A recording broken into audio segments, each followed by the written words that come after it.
Hello，大家好。9月3号，欧易官方正式公布了要上线欧易 Boost 新币空投的这个活动。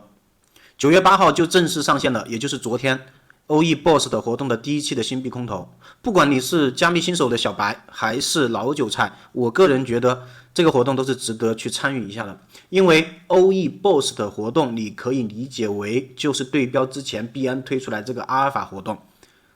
两个活动同样都是计算15天之内的交易量，给予对应的积分。积分的话是可以领取新币的空投。如果你之前玩过这个币安阿尔法的空投活动的话，应该就知道，一般一个账号都会获得几十 U 到100 U 左右的空投。那么这期视频的话，我会详细的给大家解说一下欧易 Boost 活动的具体的玩法和规则，告诉你用什么策略去刷欧易 Boost 的活动是最划算的，成本是最低的。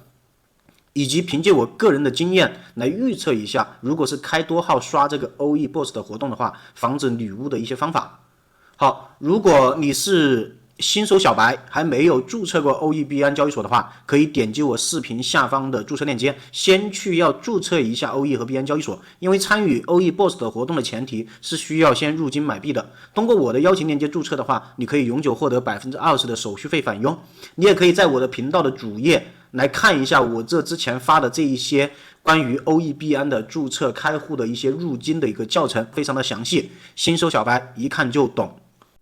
欧易的 Boost 的活动是在欧易的 Web3 钱包里面，并不是在交易所里面。所以说，当你要下载好、注册好欧易交易所之后，需要进到欧易交易所的官方的首页，然后找到顶部栏的这个交易所这3个字，需要切换一下这里的 Web3 的这个钱包。如果你是第一次进来的话，就需要创建一个欧易 Web3 的钱包，我们需要点击这里的创建钱包。创建钱包的时候，我们一定要记得把这个12个英文单词给抄写一下，用纸和笔抄写保存好。千万不要截图发到微信里面或者保存到手机里面。我们在这里可以看到有一个立即备份你的钱包，需要选择你这里的手动备份，然后把呈现出来的这个12个英文单词用纸和笔抄写下来，这样子就是最安全、最完善、最稳妥的一个保存方法。同样，欧易的 Web3 钱包，它的交易手续费是8.5%。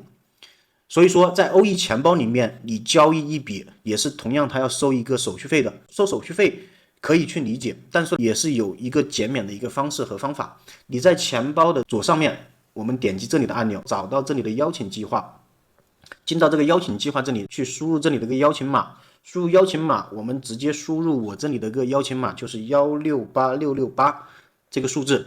点击确定，你的可以享受的折扣比就是 20%， 可以永久享受在 Web3 钱包里面的 20% 的手续费返佣。我们点击这里的确认，这样子就已经绑定成功了，可以享受 20% 的交易手续费的优惠。好，接下来我们来看一下欧易 Web3 钱包里面 Boost 的活动的具体玩法和规则。我们需要先切换到 Boost 的一个入口， Boost 的入口呢是在这个底部栏的这里，我们点击一下这个按钮。好，就进到了这个欧易 Web3 钱包的 Boost 的入口的界面。在入口的界面，我们可以看到它这里有2个栏目的一个统计数据。第一个数据呢就是 Boost 的交易量，第二个数据就是 Boost 的余额。你需要同时达到这2个条件，才能够参与像这个昨天发布的这个欧易上线的新币空投的这个活动。好，我们来看一下，首先看一下这个 Boost 的交易量它是怎么计算的。我们先点击这里的 Boost 的交易量，我们点击进去就可以看到它具体的一个计算规则。首先，它这里的第一栏会写到 Boost 的交易量和余额统计时间是为过去15天之内的一个交易量。好，我们来看一下它交易量的具体的一个规则。我们点击这里的交易量，我们可以看到 Boost 的交易量是等于你实际的交易量乘以这个倍数。而这个倍数是怎么计算的呢？这下面有详细的解释。一类代币和2类代币如果做交易的话，是有 0.25 倍的一个倍数。如果是2类代币和2类代币做交易的话，会有 0.25 倍的一个比例。如果是1类代币和其他代币做交易，有1的倍数。如果是2类代币和其他代币来做交易，同样是1倍的一个比例。我们再来具体区分一下，什么是1类代币，什么是2类代币，什么是其他类代币。这里的小字给大家写的清清楚楚。1类代币就是主流币和稳定币以及流动性质押代币。什么叫主流币呢？比如说以太坊、索拉拉、BNB这一类的主流币。而稳定币，比如说那就是 USDT、USDC 等等之类的这种稳定币。流动性质押代币是什么意思？就比如说像以太坊，它有在链上有做流动质押，质押出来的也会给你分配一个流动性质押的以太坊代币，比如说 ST 以太坊，比如说 W 以太坊等等之类的，这就叫做流动性质押代币。好，二类代币是什么意思？二类代币是除开这种一类代币之后的这种像 UNI、像狗狗币这种市值比较大的这种主流币。其他类代币是什么意思？就是除开这种一类代币和二类代币之外的所有代币。其实其他类的这个代币很好理解，就比如说像链上的这种各种土狗代币，各种一些咪咪币，就是这种其他类代币。甚至如果你找不到具体区分的这个代币，我们还可以点击查看这里的代币分类和具体的代币。我们点击一下，可以进到具体欧易官方给你分类好的一类代币和二类代币的一个查询方法。我们可以直接在这里去输入你想要查询代币的合约地址，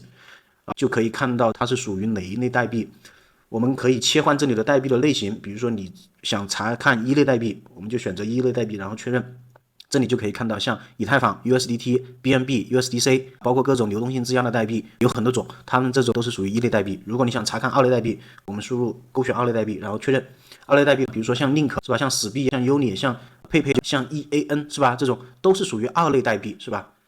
好，我们熟悉好这种 BOST 的交易量的具体算法之后，我们就会有一定的策略来去拿到最大的一个结果，该怎么去交易，去拿到最大的一个倍数和最大的一个交易量。比如说，如果你是用一类代币和二类代币去做交易的话，那只能够拿到 0.25 倍。一类代币和二类代币怎么去理解？比如说，你用以太坊和狗狗币做交易，是吧？或者是比如说你用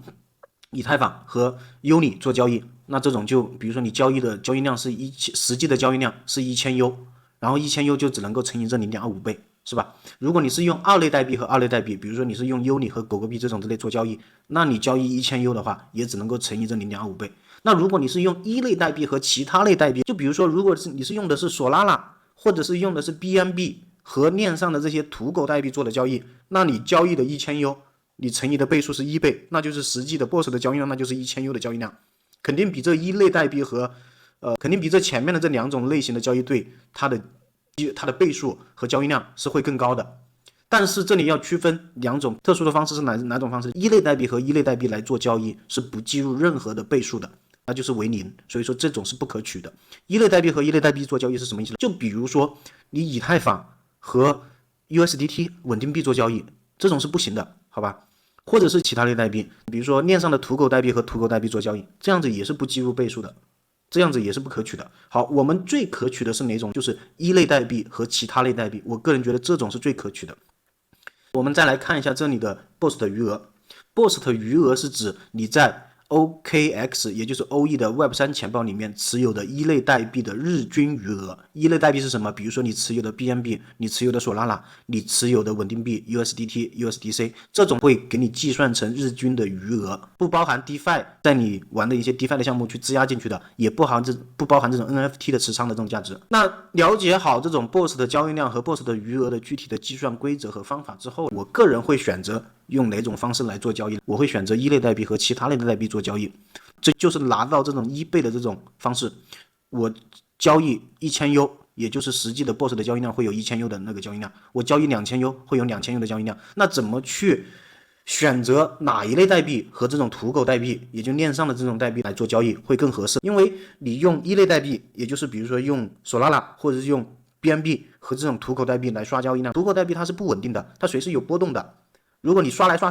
去，你反而你自己的1000U 或2000U 的本钱，你刷来刷去刷几笔，你可能就刷没了。那怎么去防止这种风险？这种在你自己可控的范围，把你的这种刷交易量的成本和磨损，以及买进去和卖出来导致的这种价差产生的这种折损控制在最低。其实要达到这种效果还是有方法的。这个方法是在哪里？我们点击欧易 Web3 钱包里面这个行情。在行情这个页面，我们点击这里的搜索最多排名第1的有这么一个币，叫做 KOGE。我们先点击进去看一下这个 KOGE， 大家有看到没？我们先看一下它这里的 K 线，我们把时间周期切换大一点，比如说1小时级别，大家有看到没？它这里的走势分布是不是就近似于一条横线？像这种链上的这种土狗代币能够走成一条横线的，相对来说它的价格的波动是不是比较稳定？相对于其他的这种早期开盘的或者各种类别的这种土狗代币，它这种价格是不是很稳定？那这种很稳定的这种链上的代币，如果我来把它作为这种 BOSS 的活动的交易对象，我自己的这种本金的受折损的概率是不是会低很多？是不是？这里面价差会很小，所以说我就拿这个代币来去做 OEBOSS 的活动的参与对象，去刷交易量。而这个代币，我们来看一下，它是上面的这个 KOG 的这个图标，看到没？这里有个小图标，这小图标是代表着它是属于币安链上面的。好 ，OK， 我们得知到它这个代币属于币安链上面的话，那接下来这个策略也就好办了。这个策略我们该怎么去选择？因为得知 KOG 它这个币是属于币安链上面的，那我们就需要找到属于币安链上面的这个一类代币有哪些。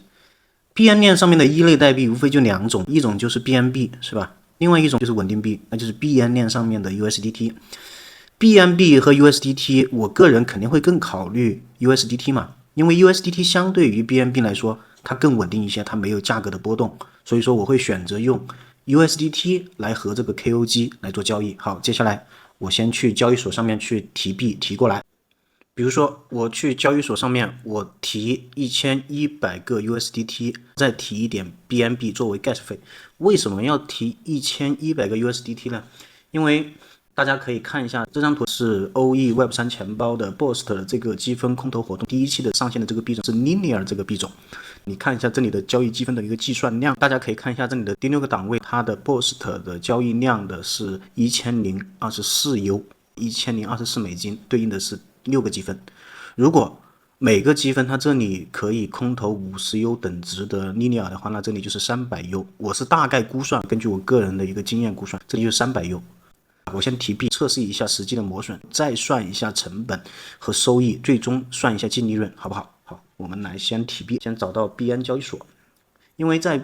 币安交易所提 USDT 才能提过来，在 OE 交易所它是不支持用币安链来充 U 的，所以说我就用币安交易所，我直接在资产这个页面选择这里的转出，在链上体现，点击这里链上体现，选择这里的 USDT。好 ，USDT 先要找到这里的个地址，地址就需要你再切换到这个 OE Web3 的钱包里面，在 OE Web3 钱包里面首页这里，我们往下翻，这里有一个 USDT， 我们直接点击这里的 USDT 点击进去之后，这上面有很多条链，大家一定要记得是选择这里的币安链，再复制这里的一个地址，我们点击复制一下，复制好之后，我们再切换到币安上面去，好，我们点击这里的复制，再选择主网络，我们一定要选择这里的 BEP20，这里才是叫做币安链对应的，一定不要选错了。点击提币，我们点击提现提过来，我们点击确认。OK， 那我再去提一点点 gas 费的话，我继续点击这里的转出，然后点击链上提现，我就把这100 U 的 BNB 全部提过来。BNB 同样我们要选择这个币安链，我们要选择 BNB。如果你这里找不到没有显示 BNB 的话，我们直接点击这里的接收，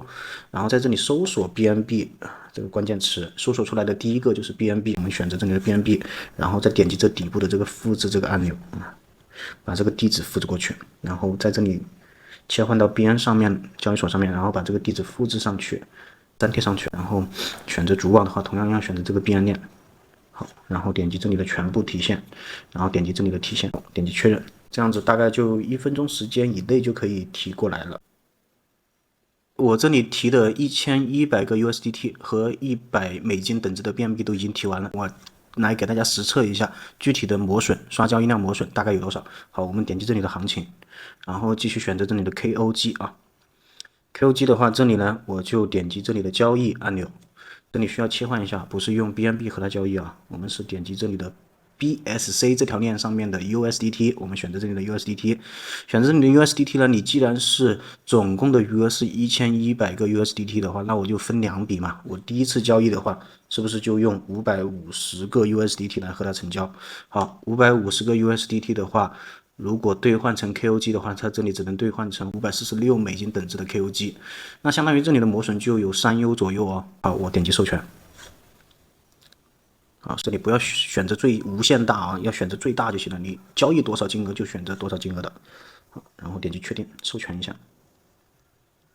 好，授权成功之后，我直接点击这里的兑换。好，这一次兑换呢，就相当于有一个3 U 的磨损啊。点击继续，点击确认。好，兑换成功了，我们切换到首页这里，首页这里呢，这里就可以看到你交易成功的 KOG 啊。接下来我们继续来把 KOG 又兑换成 USDT， 这样子来回的话，就相当于刷了有大于1024 U 的一个交易额啊。好，我们这里呢来选择点击最大。OK， 这里的一个磨损的话是546啊，然后呢对应的 USDT 也是546啊。我们最终看一下实际得到的是不是这个数据啊？好，点击授权，不要选择这里的无限，然后选择这里的最大就行了。好，点击确认 ，OK。确认好之后，我们继续点击兑换。好，点击确认。OK， 好，兑换成功了。兑换成了，你看542个 USDT 最终获得了，其实还是有磨损的啊。所以说最终的磨损的话，我们可以算得出来啊。第一次磨损的话是3U 左右的磨损，我们来看一下第二次的磨损。第二次的磨损的话，这里也是542U，只得到了542U，相当于这里就有一个3.6U 左右的磨损。那来回的话，大概就是7U 左右的磨损。这样子的话，相当于你要刷到这个第6个档位的一个量的话，就1天的磨损的话，大概就是7U 左右的磨损。好，7U 左右的磨损，你需要刷15天嘛？我们计算机来算一下，7U 乘以15天，那15天的这里的总成本的话是105U 的一个成本。你每天刷1100U 的交易量，那1100U 的交易量乘以15天。它是总共是这么多一个交易量，它会除以一个15天，那最终的话就是你的15天的一个平均值的话就是$1100的一个交易量的一个积分，交易量的这1100U 的交易量对应的是6积分，6积分的话，如果按照这一次的 Linear 的这个空头的预测来算的话，如果是50U，那就300U 减去7U 的成本乘以15天，最终的净利润的话就是195U。其实按这个档位来算的话，我觉得这种收益的预期的话，我觉得还是可以搏一下的。接下来我会把剩下的7个档位的积分对应的交易量，它的实际磨损给测算出来，然后最终算出每个积分档位对应的净利润，这样做一个对比。但是为了控制视频的时间的长度，每次交易的步骤我就不展示出来了，最终我会以表格的形式呈现给大家。现在我已经把这8个档位的一个具体的总磨损和净利润都测算出来了。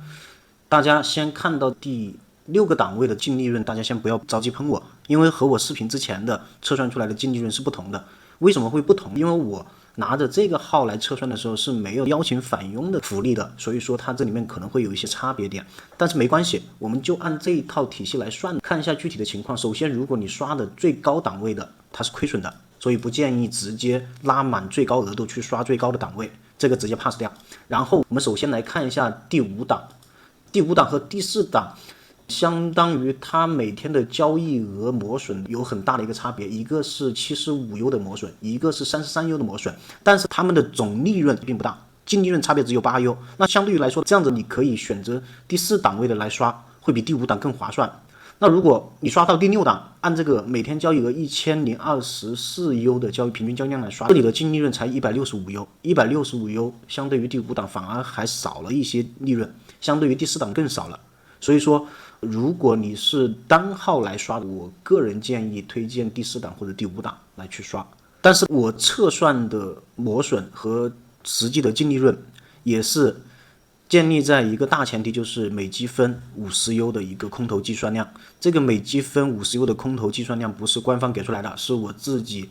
根据个人的经验来评判，大概1积分应该会有一个多少的额度，我就按50U 的积分50U 的空头来算的。